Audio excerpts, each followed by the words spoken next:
What if I told you that you could learn how to sing like you learned how to speak?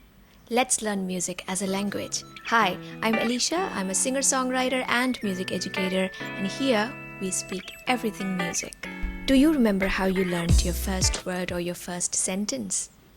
We heard the word, we mimicked lip movements to create the same word, and here we are using millions of words every day. Let's learn music the same way. Let me take you through the 4 essential steps to learning a language, which can be applied to learning songs as well. Level number 1 is listening. Listening is when you hear something and give your brain the time and energy to analyze it and interpret it in your own way. If you want to widen your horizons, do not limit yourself to one song or to one genre of music. Go ahead and listen to everything and pick a few favorites and build your repertoire. In listening, you have to be aware of the 2 types of listening. You've got active listening and passive listening. Let me start with passive listening. Passive listening is when listening is not your primary activity.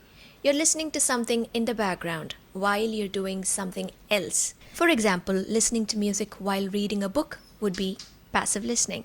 On the other side, active listening is when listening is your primary activity. Most of your brain is involved in understanding the song, understanding the lyrics, and interpreting it in your own language. You must be doing both. I would recommend passive listening for discovering new songs and active listening for learning them.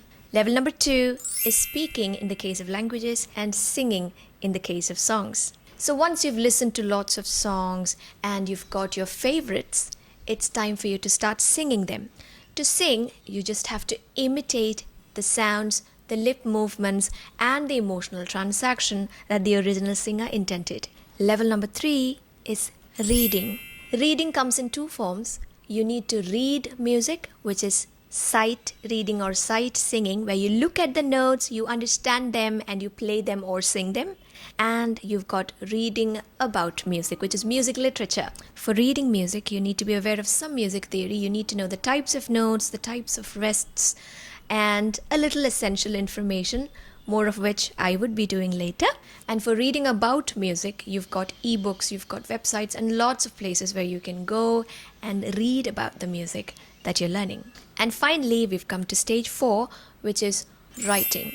When it comes to writing, I mean writing music or composing music for yourself.